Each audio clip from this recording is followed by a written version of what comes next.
Matt Schauf and Jared Smola here to talk draft strategy for your 12-team fantasy football league. And Jared, before we get to positions and players, let's talk some overall tips and some things to avoid as you're drafting in 12-team or really any other format.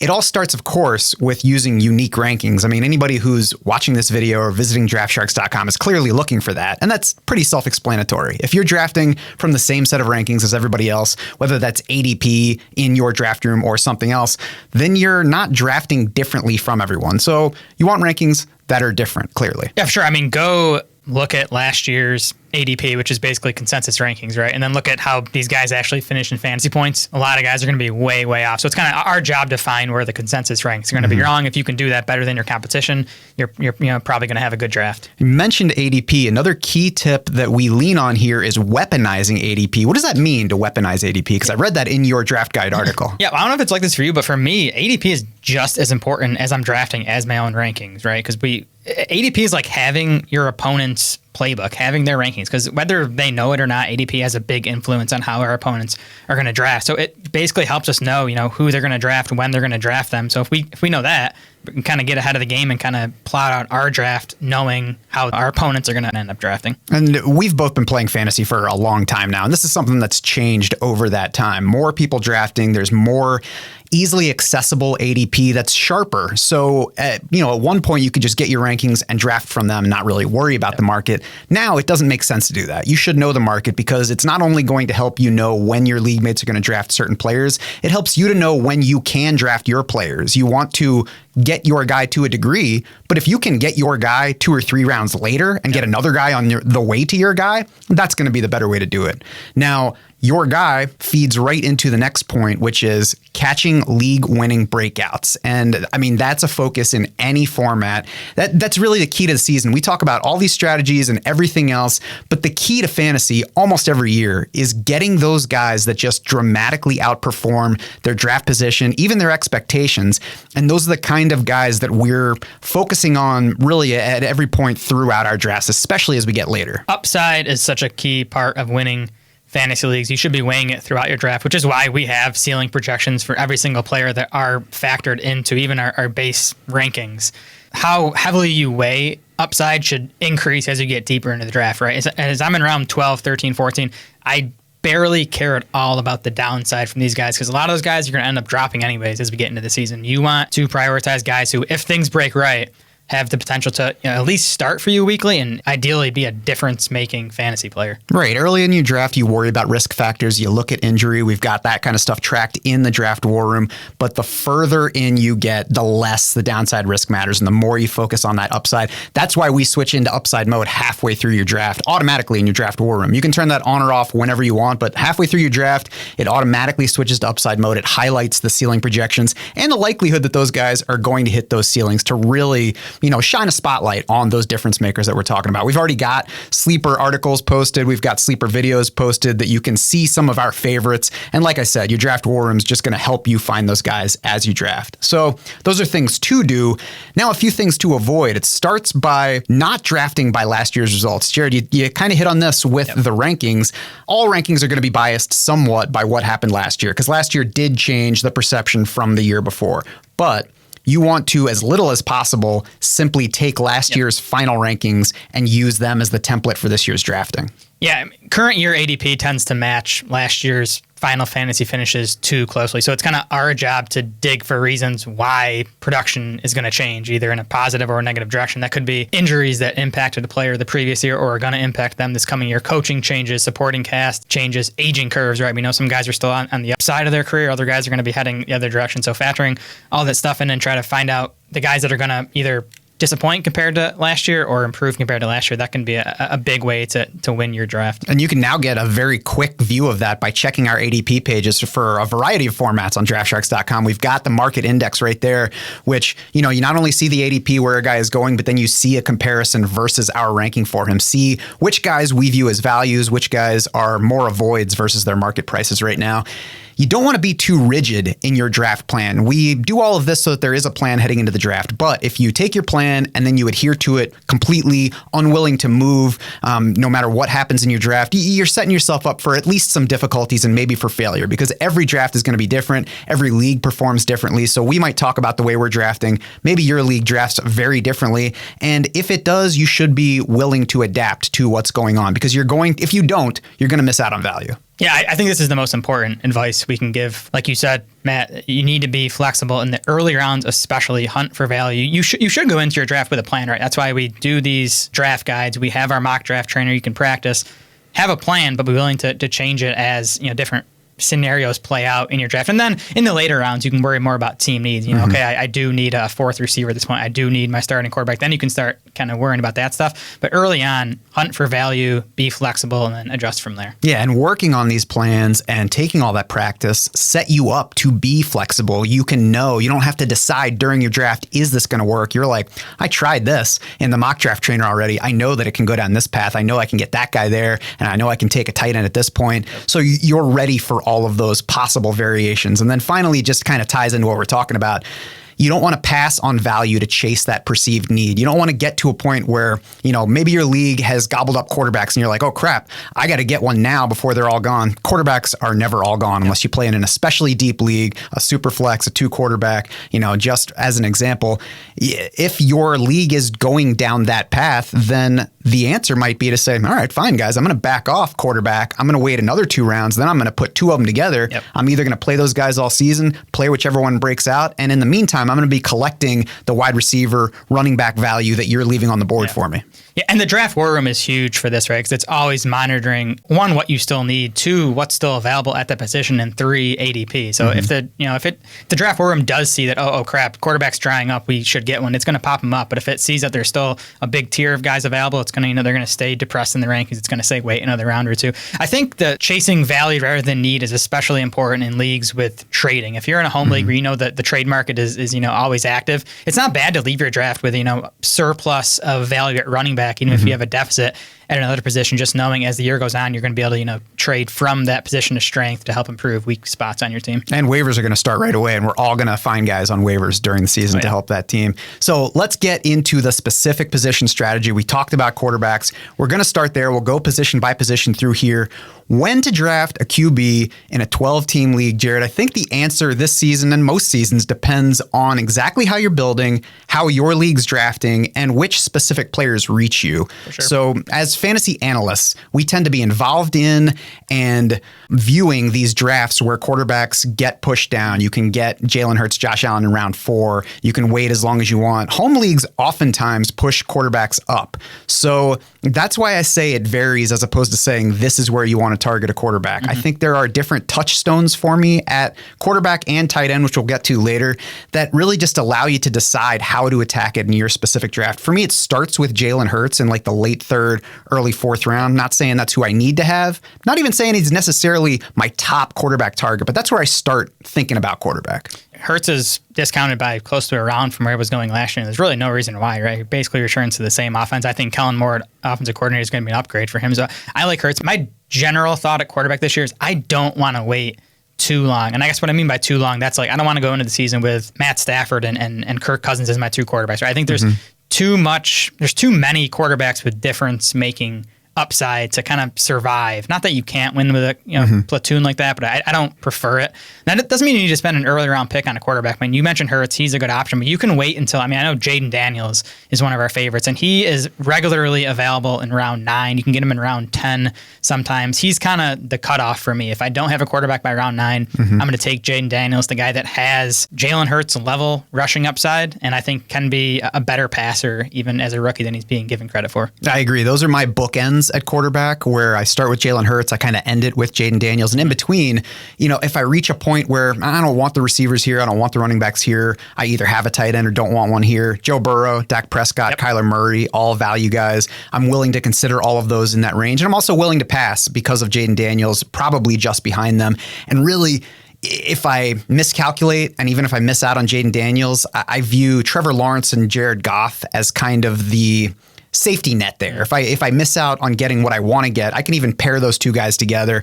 I don't think either of those guys is going to be somebody you want to put in your lineup every single week, but I think by the end of the year, we'll probably get a pretty good starting quarterback from Trevor Lawrence plus Jared Goff. Yeah, that would be emergency plan for me. Again, I'd like to get someone like Daniels, who I think does have top 5 upside. I don't think, Lawrence and Goff have that. But I'm with you, especially with Burrow and Dak Prescott. I think both those guys are about a round cheaper than they should be. So again, if I don't get Hurts, those are kind of the next two guys I'm looking for. But I'm always kind of sitting there and fine with having Jaden Daniels as my quarterback one. Joe Burrow seems like he's been moving down a little bit in ADP recently, which is interesting as we get closer to the season and he's healthy. But we'll see how the summer goes with all these guys. Running back, who should I pick for running back in fantasy football this year is the question. Jared, it feels weird after I was wrong on Christian McCaffrey last year, but I'm probably not going to be the guy who takes Christian McCaffrey this year in a draft, unless it's non-PPR. If it is, I'm just going to start with McCaffrey and I'll figure out wide receiver later on. But at the top of a PPR draft, I'm opting for wide receiver, and it really just comes down to luck, honestly. I mean, we talk about all the analysis, but there's a lot of luck that goes into staying healthy with the kind of workload that Christian McCaffrey had last year. And I mean, just look at McCaffrey's career. He's been a very durable player overall. He's had many full seasons. He's also had a couple of years where he barely made it onto the field. There was, I believe, a 7-game season. There was a 3-game season for him. So there's luck in simply staying healthy when you're getting hit on every single play. And I would rather lean toward wide receiver at the top of round 1, both CeeDee Lamb and Tyreek Hill, just for that reason. Yeah, might have been a year early on the McCaffrey bus call. He is, 28 now, which tends to be a potentially scary age for running backs. He's coming off, a 400 touch season. So I do think Lamb especially is the safest pick at 101. I do think if McCaffrey and Lamb both have relatively healthy seasons, that McCaffrey ends up being more valuable. But if you're looking for safety, which is not a bad idea early on, again, we talked about in the middle and especially the late rounds, you want to be prioritizing upside and ceiling. But I think in round 1, if you want to go safer, that's fine. And I won't tell you McCaffrey's a bad pick, obviously. We saw what happened last year. So if you want him, go for him. But that's how I'm doing it. Mid-round 1, Breece Hall, Bijan Robinson. Honestly, I started draft season, and we're at this point we're talking about like February, March for best ball. A little bit nervous about taking those guys in the middle of round 1. I feel better about it now after seeing how things play out, about seeing who the other options are, seeing the projections for everybody at this point. I'm comfy with Breece Hall and Bijan Robinson in that middle range of round 1. Me too, yeah. Once obviously McCaffrey's gone, and then you have CeeDee Lamb, Tyreek Hill, Justin Jefferson, Jamar Chase. Once those 4 receivers are off the board, I start thinking about Breece Hall and Bijan Robinson. I just want to zoom out a little bit here, though, and just talk about the running back landscape in general. I mean, the position is going later than ever. If you just look at our consensus ADP, only 12 running backs in the first 3 rounds, only 17 through 5 rounds. I actually think the pendulum has swung a bit too far away from running backs. But at the same time, and the more best ball drafts I've done this offseason, the more I've realized this is that we do need to play the market. We can't just say, I think running backs are undervalued, wide receivers are overvalued. I'm going to take all of these running backs early, because then you look at your wide receiver core in round 10 and you're like, oh crap, this team's dead. So we do need to be careful. I think you need to kind of pick and choose the spots where you think the running back value is best.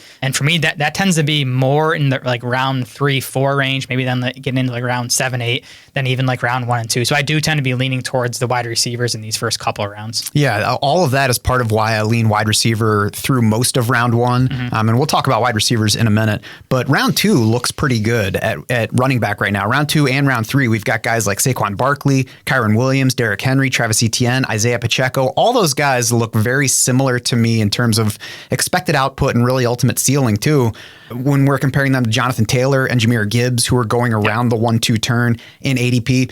These draft positions are going to vary widely by format and by league. We might get to August and your league might be like, dude, I need to get a running back in the first round because that's what I always do and I always win. So it's going to change. But I've found that it works best for me when I get the wide receiver first. I take at least one running back in round 2 or 3. And sometimes in that range is where I take 2.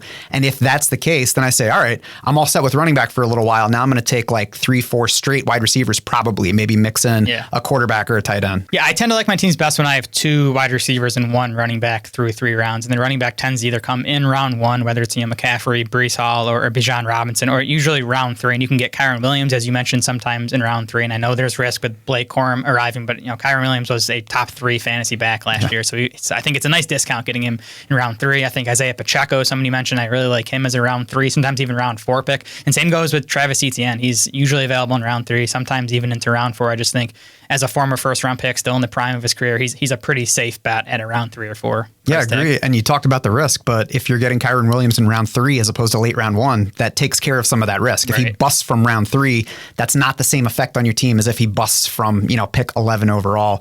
I like to have 3 running backs at least by the end of round 8, regardless of where I got those first 2. Some favorites for me in that range: James Conner, Jonathan Brooks, the Titans duo, Jaylen Warren. I know you've got some overlap in that group as well. Yeah, for sure. And we'll kind of tie this in when we get to the wide receivers, but it's really that round, I'd say 5 through 8 range, where I think the wide receivers are being pushed up too much. That's like the pure wide receiver 3s, guys that are, wide receiver 30 to 40 in ADP. I think those are the ones going too high. And I think this is the range. You mentioned James Conner, Jonathan Brooks. I like the Titans guys. Javonte Williams is someone I know I like more than you, but he's someone I really like as around 8 or 9 pick. So that's when I like really building my running back core. When I think the wide receivers are just getting pushed up too high. And I think these guys like Conner and Brooks in particular are just really strong values compared to the wide receivers in that range. Yeah, this is really a range where I've got a few favorite wide receivers as opposed to just taking a wide receiver in round 6. And we'll talk about those favorites when we get to that position. Some other keys for me that aren't necessarily on the individual players at running back. This range that we're talking about at running back, I'm not married to too many specific players. It's more like I'll take one of the running backs from what I know is going to be available here. And also thinking about contingency plays. And this is something I'm trying to get better at myself, and that I think is going to help anybody. But for example, I don't like James Cook at cost this year. I don't like Rachaad White at cost this year. I'm kind of meh on Josh Jacobs at what he costs in drafts. So does that mean I'm totally out on those backfields? It shouldn't, because I think all of those teams are going to score some running back points. So what it does mean is I should at least consider how much I like or want to try to take shares of Ray Davis in Buffalo, Bucky Irving in Tampa Bay, and Marshawn Lloyd in Green Bay. Because if you don't like the starter, you're either saying this team is going to stink at running back and not help anybody win, or the starter is going to disappoint and leave room for somebody else in his backfield to produce. Yeah, for sure. And that's, again, where I think prioritizing upside as you get into later rounds, these running backs where, maybe for some of them it takes an injury for it to happen, but if the injury happens, they are weekly fantasy starters with, upside into the top 15 at the position. So I like those guys. You mentioned my other favorite late round targets: Kendre Miller, Ty Chandler, Marshawn Lloyd. You mentioned those are kind of my 3 guys I wind up taking quite a bit. Kendre Miller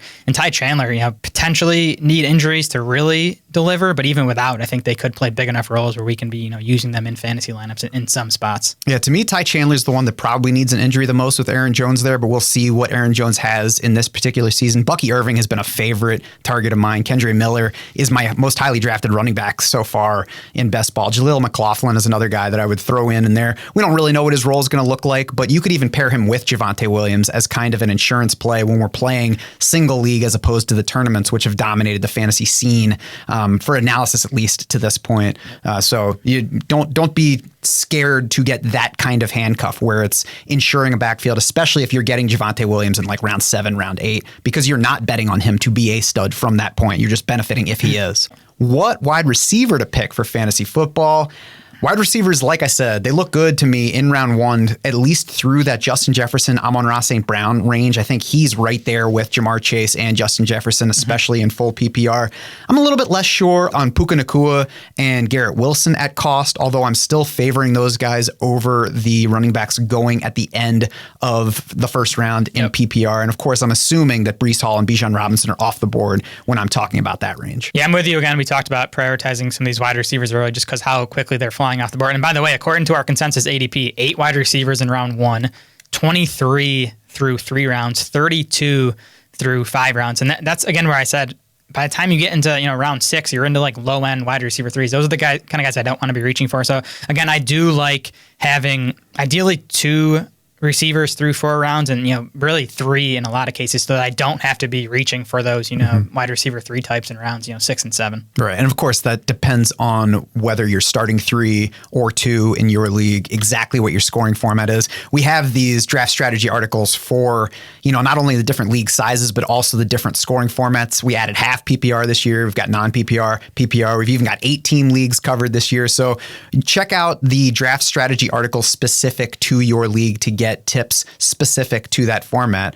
But in general, I agree. I like to get a couple of wide receivers, ideally among the first 3 rounds. It depends on who makes it to me. I don't really like the wide receivers in round 2 in ADP overall. I'm still mixing in some Davante Adams just in case he's still Davante Adams this year. But overall, I don't like the group that's in that range. I think they look much better in rounds 3, 4, 5, with Cooper Kupp being a favorite. DJ Moore, he wouldn't have been on my favorites list coming in, but I think he's being overcorrected in the market, assuming that he's not going to score like last year. He's wide receiver 21 in redraft ADP right now. DK Metcalf's fine in that range. T. Higgins. Tank Dell, I think, is the best value among the Texans wide receivers right now just because of how early they're all going. I'm also okay just being out on all of them because they're all going early, and if they're all healthy, I think they're all going to disappoint relative to market cost. And then Christian Kirk's my last guy on that list, where I'm not excited about the player, and I think his target share could come down, but he's fairly safe in the range of wide receiver where he's going. Maybe a little early overall, but among wide receivers, I think he's fairly safe. Yeah, you mentioned a lot of my favorites too. I'm with you on DJ Moore. He seems to be getting cheaper, and we'll kind of see, how that goes throughout the rest of draft season. But, he's obviously going to lose target share, but that should be offset by more passing in Chicago and better passing from Caleb Williams.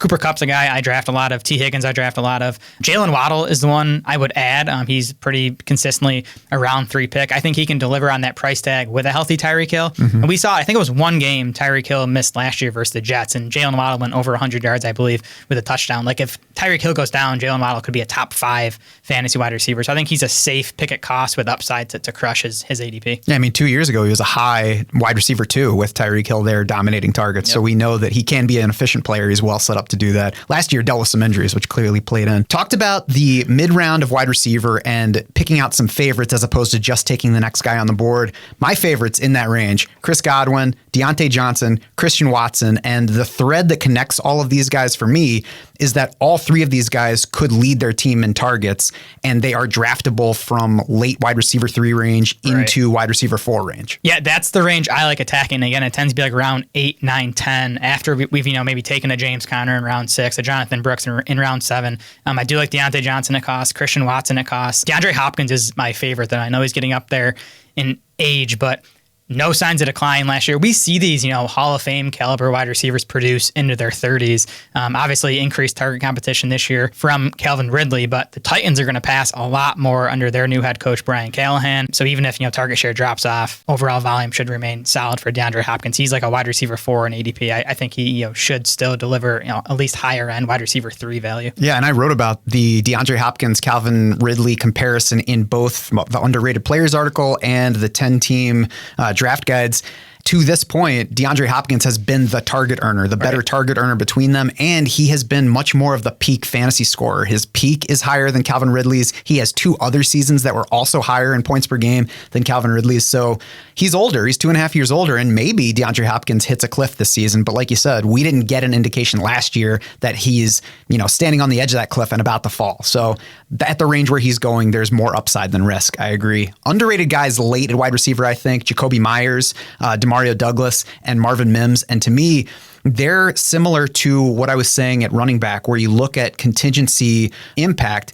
If you believe that Davante Adams has some cliff risk, then Jacoby Myers is the next candidate to lead in targets. Not saying he's definitely ahead of Brock Bowers, but he's probably more likely to get more targets than Brock Bowers is this year. Demario Douglas is on a Patriots team where we have nothing proven at wide receiver, so it could be anybody. And we'll talk about him more on the Sleeper Show. And Marvin Mims, I think he has a chance to lead these Broncos in targets. Not saying I'm betting that happens. I think Courtland Sutton is most likely, but I think Marvin Mims could beat a healthy Courtland Sutton in targets. So you're looking for guys relative to where they're going that have that kind of path to upside. And you can definitely find more about those guys, in other videos and other articles on Draft Sharks. I'll list some of my favorite late round targets. And again, I won't get too deep into them, but Curtis Samuel, Rashid Shaheed, Brandon Cooks, Mike Williams, Dontavian Wicks, Jahan Dotson. Those are the guys I tend to be targeting the most, again, in that round 12 through 15 range. I think they're all good values that, could deliver strong value at that point. Who is the best tight end in fantasy football? One of those questions that when somebody asks you, you're like, who's the best, or who should you draft, or what's your format? Where are you drafting it? Again, like quarterback for me, Jared, it's touchstones. And it is Travis Kelce going 2 rounds later than he was this time last year. Yeah. It is Mark Andrews going later at the position than he was last year. It is Evan Engram, who has done nothing but soak up targets in Jacksonville, and he's not going inside the top 5 in ADP. And then it's Jake Ferguson, who comes up a lot if you go through a draft war room draft. Yeah, well, I think in general, elite tight ends are kind of on sale this year compared to previous years. And that's probably not the case for Sam Laporta. I don't think he's on sale. I think, he's at best properly valued. But Travis Kelce in the mid-third, as you mentioned, Mark Andrews in the fifth. Those are my two favorite targets. And I do like getting an elite tight end if it kind of, fits in with the draft. I even think Kyle Pitts and George Kittle in round 6, a lot of times they get to round 7. I think they're nice picks. And then, as you mentioned, sort of the cutoffs for me, I do like Jake Ferguson. I like Dallas Goedert in the 10th. I mean, there are reasons to worry. His efficiency stuff was down last year. He is approaching 30 at this point, but he should still be a big part of a really good Eagles offense. So I think in the 10th round, he's fine. And then my kind of last target at tight end, or if I don't have one at this point, I'm taking Pat Freiermuth in round 11. I think another guy that was disappointing last year, but already has a top 10 fantasy season on his resume. Should get better quarterback play this season, likely from Russell Wilson, and gets an offensive coordinator in Arthur Smith who has produced strong tight end numbers wherever he's gone. So I think Freiermuth is a really good bounce back candidate and a good value at cost right now. And looks likely to be a top 2 target on that team with Deontay Johnson gone. I agree. He's kind of the last guy where I'm like, this guy could wind up being my starter all season. Yep. There are some, sleeper types later on, but that's the last one where I'm like, I can take him as my top tight end. Maybe I'll draft insurance later and see what happens. And also, we can just copy and paste Jared saying I like Dallas Goedert from one season to the next. Let's finish up with quick spots on kicker and defense because they should be at the end of your draft. Obviously, they matter, but you don't want to focus too much on them. A kicker, you're simply trying to get a kicker in a good offense. I mean, if that doesn't line up with when you're picking one, fine. Just take whatever kicker's there. But ideally, you want one in good offense. Why? Because good offenses score and kickers need points. Yeah, and if you can find one that kicks indoors, that's even better. But even at kicker and especially defense, I go into the draft planning to play matchups with them throughout the season and work the waiver wire. So my priority is to find a kicker and defense with good week 1 matchups. And I lean on the Vegas lines for that stuff, right? I want a kicker whose team has a high implied total in week 1 and ideally, for the next few weeks. And then for defenses, we want ideally defenses playing at home. We want defense that are favorites in their games. We want to be facing more pass attempts from the opposing offense that creates sack and interception opportunities. So I kind of lean on that stuff, the Vegas lines, the spreads and implied totals when I'm targeting kickers and defenses. I used to just try to get a kicker and then put him in my lineup and forget about it. And then our in-house engineer, Alex Korf, last year was talking about how you should play kicker matchups more, built a kicker model. I'm like, dude, don't you have other hobbies? But built a kicker model, improved our kicker rankings, sold me on this. So I agree. Look for matchups there. And then especially on defense, but you have another kicker point? Well, I'm just going to say in general, I think edges in fantasy football are tougher to find nowadays than they were 5 years ago. So if we can find an edge at kicker, and I do think you look at how our kicker rankings fared in some of the accuracy competitions, they did pretty well. So if we can, get even a small edge at kicker, it could make a difference. Especially if I have somebody who can build a kicker model for me, because I've never even finished a model airplane.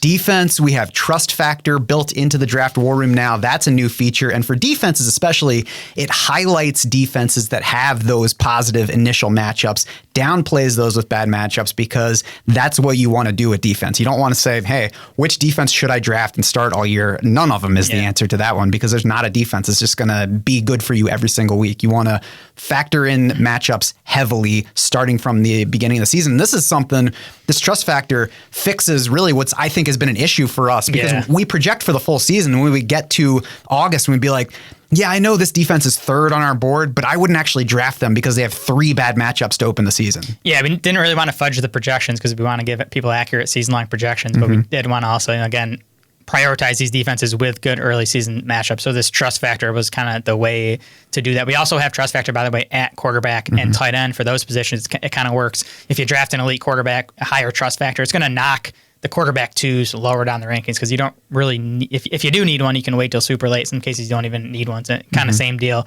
at tight end. So just a way to help optimize your bench as you're thinking about those, late round picks. Yeah, and then on the other side, if you draft a quarterback with maybe more risk, like Anthony Richardson last year and Anthony Richardson again this year, if you draft that guy as your QB1, it's going to say, hey, you might want to spend a little bit more on your QB2 just in case this guy doesn't deliver for you the way that you're hoping to, and it'll push those guys up the board a little bit. So Trust Factor, upside mode we mentioned earlier, just a couple of features in your Draft War Room. It will sync directly with your league. It pulls in your specific scoring and lineup settings. It tracks every pick as you draft, constantly updating your pick recommendations, really all along presenting info for you to consume as you wish.